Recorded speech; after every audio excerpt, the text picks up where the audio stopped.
Hey, what is going on, everybody? Welcome to Upkick MMA, episode 293. I am Brendan. All right, UFC 290, Volkanovski versus Rodriguez is going to be the prelims. We're going to break down all of the fights on the prelims here, okay? This is Robbie Lawler versus Niko Price, and then the rest of them, all right? Real quick, before we get into that, subscribe to the channel if you like this kind of stuff. That way you know the next video is coming out. If you're looking for the main card, the main event, that's in the last video. If you are looking for a specific fight breakdown, timestamps are down below. Let's talk about Robbie Lawler, folks. Not much to break down in this fight. Inside the clinch, Lawler lands 3 left hooks and an uppercut, and holy shit, Price goes down. That's my notes. Okay? Not a lot of notes for this one. I do want to take just a couple moments here. I'll try and keep the prelims a little bit more brisk than I did with the main card. I know that video is long. It's just a lot to go through. There's 2 title fights, man. What do you want me to do? 25-minute fights. Let's talk about this, okay? Robbie Lawler, if anybody deserves some time, or if there's a few people who deserve some time just dedicated to them going through their career, one of them is Robbie Lawler. Starting his UFC career back in 2002. 2002. Shit, I was in middle school. God dang. At UFC 37, defeating Aaron Riley, then knocking out Steve Berger, and then knocking out Tiki Gozin. I've seen that one. He gets injured against Pete Spratt, then knocks out. He wins against Chris Lytle, and then he has that the 1 round war against Nick Diaz where he rocks Diaz, and then he ends up getting finished in that. Ends up getting subbed by Evan Tanner, knocking out Joey Velazanor. Ninja Hua in Elite XC, he knocks him out. No contest versus Lee Smith. Knocks out Scott Smith. Gets subbed against Jake Shields. That's, not that bad. And then he had that amazing win against Melvin Manhoef when he got his leg kicked apart. His leg was getting flinged up to the side. It hurt so freaking bad. Couldn't walk, and he knocks out Melvin Manhoef. That was crazy. I don't even know what weight class that was at. Loses to Babalu. Well, that had been light heavyweight then. Beats Matt Lindland. Again, these names, guys. Then he loses to Chairez to Jauregui. Loses to Tim Kennedy. Great fighters, but way bigger than him. Robbie Lawler's 170. These guys are 85ers. Adlan Amagov, okay, fine win there. Loses to Lorenz Larkin. That was back in Strikeforce. Then he comes back to the UFC in 2013. Those are all in Strikeforce and Elite XC. Knocks out Josh Koscheck. Knocks out Bobby Volker. Gets a split decision win against Rory McDonald. I remember that one. And then loses to Johnny Hendricks for the title. Then you figure, okay, that's probably it for him. Maybe he'll bounce around here and there, but, him challenging for a title again, probably not likely. And he's definitely not going to beat Johnny Hendricks for the title. Just wears Ellenberger out. I remember that fight. Puts on a crazy performance against Matt. No, not a crazy performance against Matt Brown. He just gets the win against Matt Brown. Then fights for the title against Johnny Hendricks. And he got freaking taken down and controlled for a majority of the fight. And in one of the most, it's hard to explain. It's not just heart, like this guttural, visceral experiences watching a fight I have ever seen my entire life. I've had them a couple times, but this one I vividly remember it, and I've watched it over and over again. When it's in the last round, and he's got Hendricks against the cage basically on all fours. He's defending a takedown, yes, and then he's digging elbows to the body, and you can hear Lawler screaming every time. He's like, ah, ah, ah. He turns around, he digs some knees into him, and then he starts throwing kicks, walking him down, and just starts flinging everything at him. And then at the end of it, just like staring in his face like he just wants to keep fighting. But not in an overly aggressive way like, oh, hey, I'm going to kick your ass later like Jorge Masvidal. Like, he put it all out there in the fight and then also kept, showed that he could keep going. It wasn't Jorge Masvidal saying like, oh, shit, I could. All he did was wrestle. I could have kicked his ass. Like, okay, well, you had a chance. That's not what he did here. And then he gets the title. And then he fights Rory McDonald in a fight that Rory was winning. Rory was winning. He was up 3-1 going into the 5th round. And what was started out as a boring fight, but in that 3rd and 4th round, the 4th round for sure, where they're all bloody, they're battered and beaten, and they just stare each other down. Just blood dripping from every orifice on each of their faces. Rory McDonald's nose is twisted sideways. It's blown all up. His eyes are swollen. Robbie Lawler's lips cut all the way up here. Like, it's just split open. Like, his whole lip is just split open. Staring at each other. In that 5th round, Lawler comes out and frickin' puts it on him and just punch it. And then eventually, like, Rory McDonald said, he just saw white. He couldn't see anything anymore. He got hit one time in the nose. His nose was already busted really bad. And then he gets put down, and then Robbie wins that fight. And then he has a split decision win against Carlos Condit, in which I thought Carlos Condit won that fight, but it was a good fight though. There's moments back and forth, great fight. Then he gets knocked out by Tyron Woodley in the 1st round, from one big punch, which puts Woodley on one of the least impressive title runs in welterweight history, if not the least impressive title run. Right, he had a title run. That's the thing, and it was so unimpressive. Go back and watch that. He had one good win, which was Darren Till. The rest of them were all stinkers. Then he beats Donald Cerrone in another close one in which I thought Donald Cerrone won. Then Robbie Lawler, you see it. You see, okay, Robbie Lawler's done. He loses to Javier Dos Anjos. Ben Askren. Oh no, Ben Askren's the one. He slammed Ben Askren on his head, and then Askren gets up and somehow submits Lawler without landing a single strike. Loses to Colby Covington, rightfully so. Losing to Neil Magny, yeah. Then he gets that win over Nick Diaz, and it was like it didn't make you feel good watching that one. Gets knocked out by Brian Barberina, didn't feel great. And now he's fighting against Niko Price. And what does he do here, guys? We talked about it before. Comes out, fucking gets in a collar tie, hook, uppercut, hook, done. Oh, man. What a freaking career from Robbie Lawler. What a highlight reel finish for his career. What a highlight reel filled career that he's had. Robbie Lawler, you're never going to see this, but if you happen to, I just want to say thank you for putting everything out there, being the fighter you have been, leaving as much of yourself as you have in that cage for the past 21 years. Just a fantastic career, and congratulations, and wishing nothing but the best. Holy shit. What a career. All right. Enough about the past. Let's move to the future. Tatsuro Taira versus Edgar Chairez.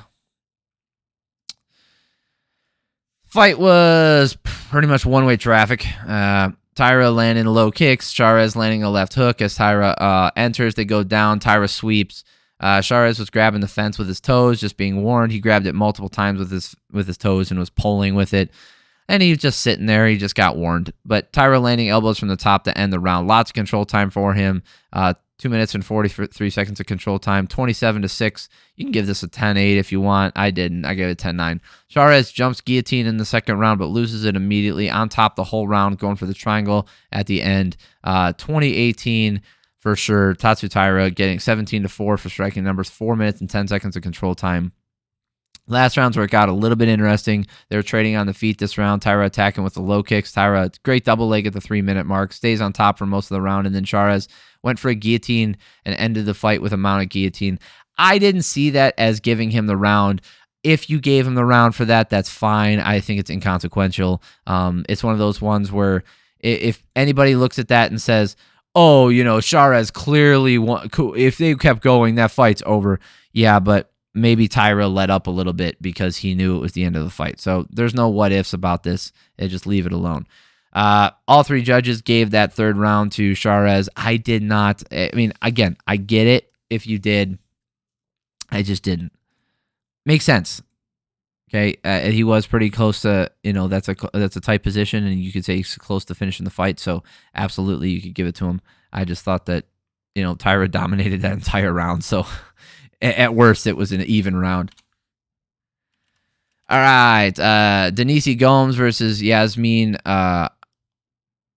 Jauregui. Pretty sure that's how you pronounce it. Gomes landed a huge right hand, follows up with a ton of damage, and the ref called it. That's the whole fight, guys. Denise Gomes landed that hard right hand, and it was all over. Not much to break down there. Great win for Denise Gomes. Big upset, too. Jauregui was undefeated before that. So, good win for her. Jimmy Crute versus Alonzo Menifield. So this is the rematch of the banger that was. Jimmy Crute outlanded him in the first round here. Low kicks from Crute. Menifield landed a great right hand. Alonzo with the double underhooks along the fence. But Crute is the one controlling the position somehow. Hard round to score for the couple of shots Menifield landed. They were really hard, but Crute landed more, and he controlled more. I could see it going either way. I lean towards Menifield, but Crute probably won this round, being 25-11, outstriking him by 14. Control time was, it said Menifield had a minute and 40 seconds of control time. It really wasn't. It was just happened to, you could call it control time, but he was taking knees to the body in the process. It doesn't matter because in the second round, Crute with the double leg, but Menifield got back up and got the guillotine and ended it. Crute was really upset. It looked like he wanted to retire almost. Real quick, I just want to look how the judges scored it. All three judges gave it to Menifield. Derek Clearly, Chris Lee, and Ron McCarthy. Not exactly the highlight, the best judging pool they had for this event, unfortunately. All right, Marcin Prachnio versus Vitor Petrino. A lot of excitement and then nothing. Excitement, nothing. So there's a lot of ups and downs here. Prachnio landed the low kick. When he enters, he lands a combo with the uppercut. Big right hand from Petrino. And he went for a takedown, getting the slam. Prachnio got back up. Petrino had some more force behind his shots, even if they're being blocked and he isn't throwing enough. Petrino might have landed some shots that had more of an effect than he had some control time. So, Petrino landed only 16 strikes to Prachnio's 32. I just felt like he did some damage with those, and he did have control time. I gave that first round to Petrino. Second round here, Petrino reversed an underhook, got the takedown. The rest of the round was just lots of control time for Petrino. 11-2 for strikes, 4 minutes and 38 seconds of control time. Easy round to score. Last round here, both guys landed low kicks. Prachnio's finding some success when he moves into range. Petrino got the easy takedown and works his way to an arm triangle. So Petrino was getting outstruck in this round too, 21-17. It didn't matter. He was just bigger and stronger, and Prachnio just couldn't find a way to get it done. So if you look at all three judges, both first two rounds for Petrino, it's just the damage, man. It's really what it comes down to. All right, let's talk about the other South African on the card here. Terrence Mitchell versus Cameron Saaiman.